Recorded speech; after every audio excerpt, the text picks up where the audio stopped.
You're listening to Now I've Heard Everything.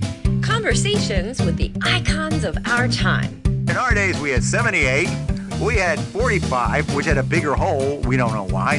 Then we had 33, which had the same size hole as 78. But our record players had 4 speeds. Humorist Dave Barry, today on Now I've Heard Everything. I'm Bill Thompson.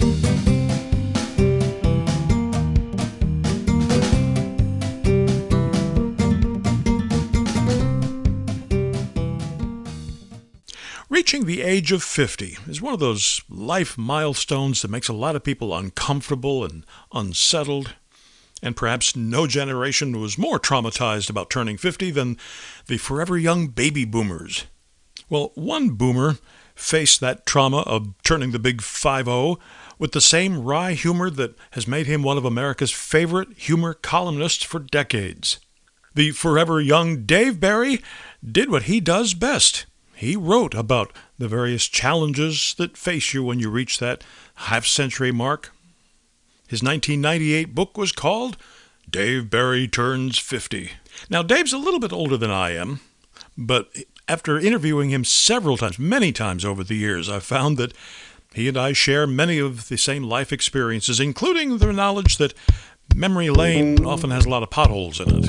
In just a moment, our conversation. Over a 30-year span, national radio personality Bill Thompson did over 10,000 interviews with people who had a hand in shaping our culture and our society. Here is one of those interviews. Enjoy. So here now, from 1998, Dave Barry. You know, almost 10 years ago now, when you were through with Dave Barry Talk Turns 40, I asked you in my jocular way, "So, Dave, what do I have to look forward to?" And without missing a beat, you said, "Male pattern baldness." All right, this is like, look at this. This is like the gypsy curse now. See, I did that to you. I did that to you, Bill. See? And look at me. Meanwhile, look at me. I am one of those, I'm a carrier of baldness, okay? I can create it in other males around me, and yet I myself remain immune. I am the typhoid Mary of baldness. Well, as a result of that experience, I have... Women go bald around me, okay? Animals. I have vowed not to ask you what I have to look forward to at age 50 for Okay. fear of what you might tell me. But maybe we can speak... Okay, Bill, 2 words for you, gum disease, all right? Well, maybe we could talk in more abstract terms about what the person soon to be 50 could have to look forward to. Well, one thing I can't remember. And I mean, that's literally true. That's something you have to look forward. Like you find yourself, you're having a conversation. You're trying to make a point. And you find yourself, your brain is just freezing up on you. And you're saying things like, okay, you know that guy with the thing, the guy with the thing in the place. And then you start in this, like 20 questions game gets going. And about 5 minutes later, you realize you mean the Pope. But by then, you don't remember what anecdote you were telling. And a lot of life becomes pointless in that respect. For example, I have no recollection anymore of who you are or what conversation we're having here. I'm not even sure what question I asked you that prompted all this, but this is all symptomatic. See, I'm still a youngster by your standards, because 1947 was many, many, many years before I was born. See, you have the option. It occurred to me. All right, you talk in the beginning of the book about how, you used to think of 50 as not just Robin Laura Petrie 50. No, really, 50 is Walter Brennan old. And and that's the thing. You discover more and more of your cohorts and your peers look like Walter Brennan. And these are the women. And and you think, can that be me? Can I look like that? Am I getting there? It's a scary thought. I remember thinking when my parents were 50. Oh, man. I remember when my parents were 40. I thought that was pretty old. Oh, yeah. It was just, I remember thinking, that's it. I mean, we might as well prepare for their funerals now. Yeah. I thought that when your parents turned 52, Bill.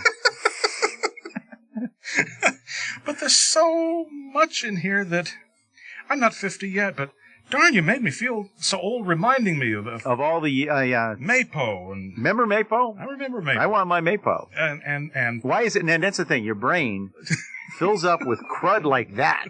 I can remember the whole Wild Root Cream Oil Charlie song, and and my brain will, in a moment's notice, play it back to me at wild for no apparent reason. But I could not name both of my state senators. Not that it matters, really, who they are. You know who the 16th president was? Sure. Somewhere in there, it's... Wait a minute, I'll tell you. It's the Pope. That guy. The guy with that thing in the hat. You know, it was Abraham Lincoln, right? Am I right? I think you're right. I Okay. think the 16th president was Abraham Lincoln. Okay, now ask me who Abraham Lincoln... President of what? I don't know president of what. It's just... But when you turn 50, it gives you an opportunity to be kind of the elder statesman, does it not? Well, if you have something to say, I can never remember what it is I want to state, but yeah, you develop this sort of perspective. You say, when people say, for example, we need to do something about global warming because if we don't act now, take drastic measures, the entire Earth will be uninhabitable by the year 2050. You nod your head and look thoughtful, but you're thinking is, good deal, I'll be dead. Not my problem. I have to confess, and I mean this quite seriously, until I read that in your book, I hadn't thought, but I do that. I 2050, not my problem. But there's another side to that. I mean, you do kind of have to start recognizing that you're getting to the point where you have less of your life remaining than you've already lived, unless you apply a technique that I developed for this book, which is called time deductions. And the way this works is, okay, let's say you expect to live to 80 or 50, so you think, all right, most of my life is over, I've lived 5/8 of my life, but then you realize you can deduct certain years, just the way you can deduct income from your income tax. You can deduct years that you have completely wasted.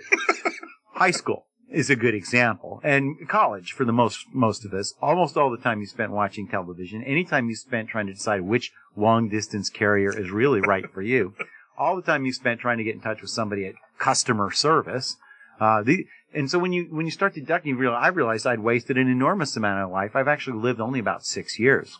Well, does that also include the time spent on Sunday night after the 11 o'clock news and I'm flipping around the dial trying to find something? Virtually all the time you spend, which for most guys is an enormous amount of time. I was going to say, I mean, that's just there. Between sleeping and channel changing, that's pretty much 2/3 of the life you've lived so far. There was one night it took me 3 hours just to find a Dick Van Dyke Show rerun. But the important thing is you found it, you stuck to it, you accomplished your goal. Now at what point do you decide that, well, the good old days really were the good old days, and concern it, I wish we could live back in the good old days again? Well, one of the things I did in this book was review the good old days to just disabuse anybody of the notion that they were all that good. But there were some interesting things that happened, and we went through. You remember? Are you old enough to remember Winky Dink? Only a little bit. Okay, Winky Dink. I really feel this is important to cover because a lot of people think interactive television is a new concept, and in fact, in the 50s, we had a show on TV called Winky Dink, and you sent away to the Winky Dink Company and got a special magic kit, which consisted of a piece of saran wrap that you put on your screen, and then a crayon, a couple of crayons, and then a cloth to wipe it off. And so you'd put that on your screen for the Winky Dink show, and then during the show, they would have you trace certain lines that would appear on the TV screen, and you'd draw them. And then when the big moment came, Winky Dink, you would have drawn a bridge or something, and Winky Dink would walk across the bridge you drew. Of course, if you didn't put it there, he'd still walk across because it didn't matter.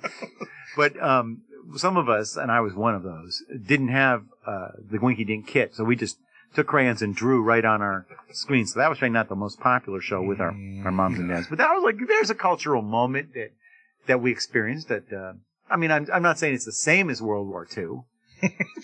We didn't have World War II. Our generation, we had Winky Dink. Well, we've had a pretty benign generation, haven't we? Well, except for the 60s. Yeah. I mean, it was pretty... well, most of us count those in those years that we can deduct. Because as they say, if you can remember them, you didn't really experience them. Yeah, that's true. That was pretty well. But we've shared... I mean, it occurred to me, and you make this point so eloquently in your book, I'm not even going to try to paraphrase you, but you make the point that, we really have had some good times. I mean, there's been some bad times as well, but darn, I kind of like looking back on this. Yeah, no, I enjoyed it. When I actually sat on a review, basically what I do is review the boomer youth years, 1947, which is a critical year because I was born then. through 1974, which is a critical year because that was when Watergate happened. Then I got bored with doing year by year summaries of the years. That was an incredibly tumultuous period. You had the Cold War going on. You had the kind of bizarre, like sleepwalking 50s and all the fads that occurred.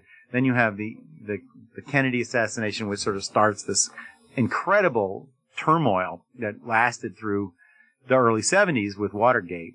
The Kennedy assassination, the war in Vietnam, the whole civil rights revolution, Watergate, and an incredible amount of major changes occurred, and yet we came out of them like sort of this unbelievably self-absorbed, self-satisfied group of people. But when you look at what kids today have to mark their youths, it's not the same level of intensity. You know, it's like Seinfeld. You know, was a big event. Yeah, Michael Jackson interview with Michael Jackson. Yeah. So it's.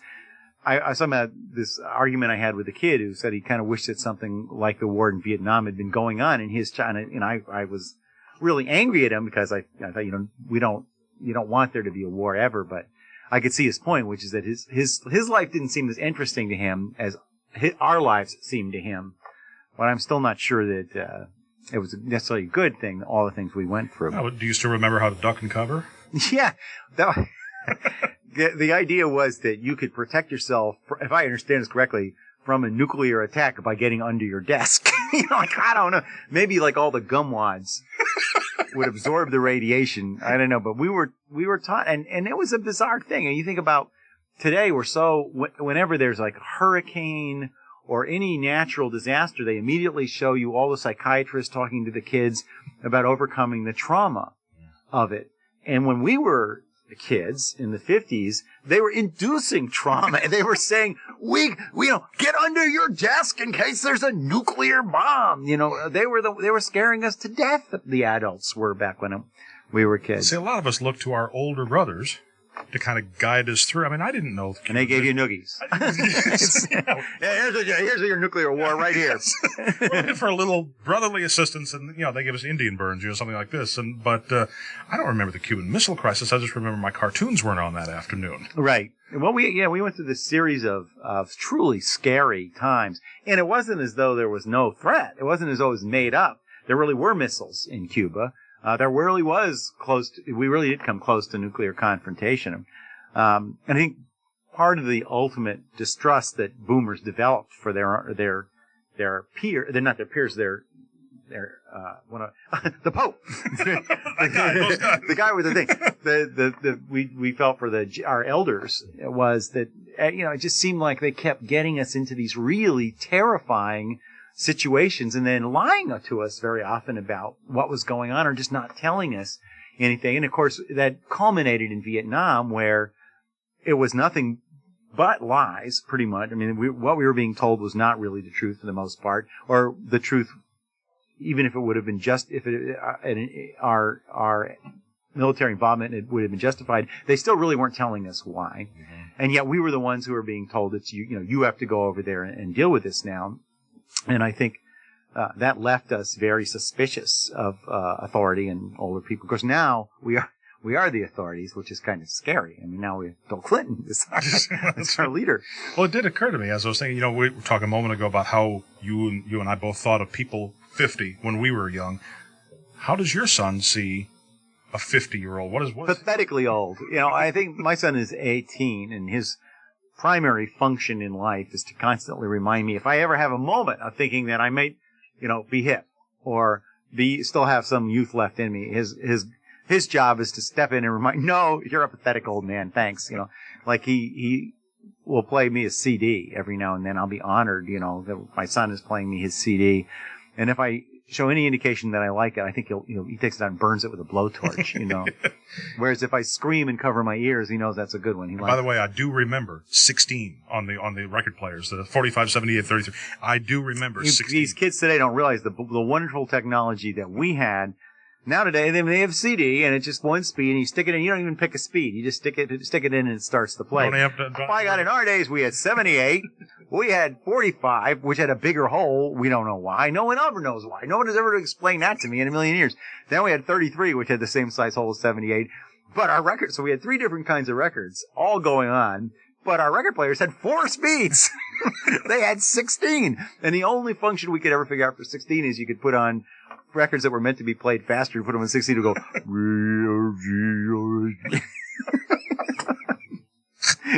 And Halloween it was more special interactive effects. back then. And 2 different needles. That's right. You had to flip the needle over, Flip the needle and over. often the needle would bounce, so you had to put like coins on top and tape them on to keep it so they would.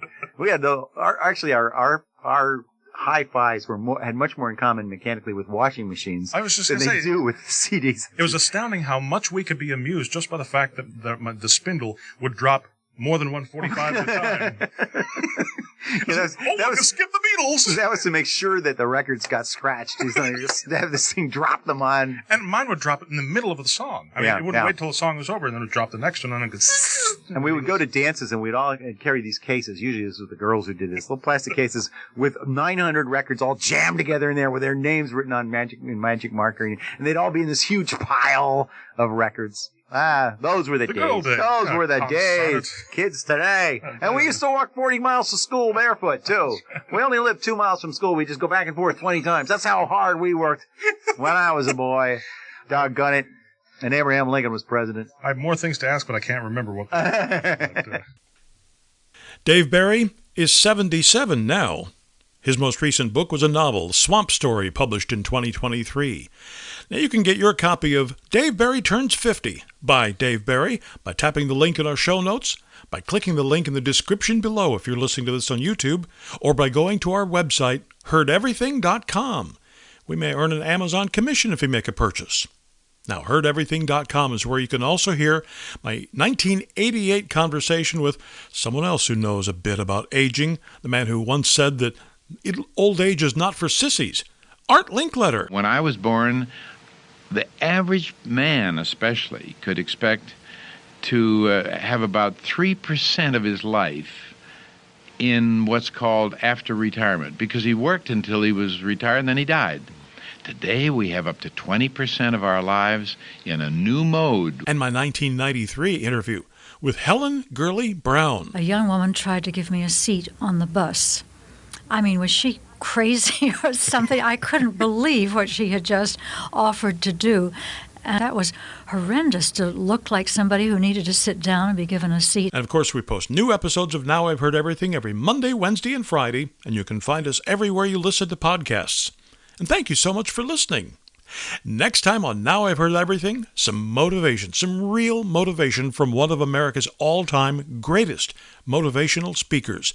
My 1994 conversation with the immortal Zig Ziglar. I came to the conclusion that it is not what is happening out there that is the determining factor, but rather it's what your own thinking is, your own commitment, accepting your own responsibility, taking advantage of the opportunities that are here. That's next time on Now I've Heard Everything. I'm Bill Thompson.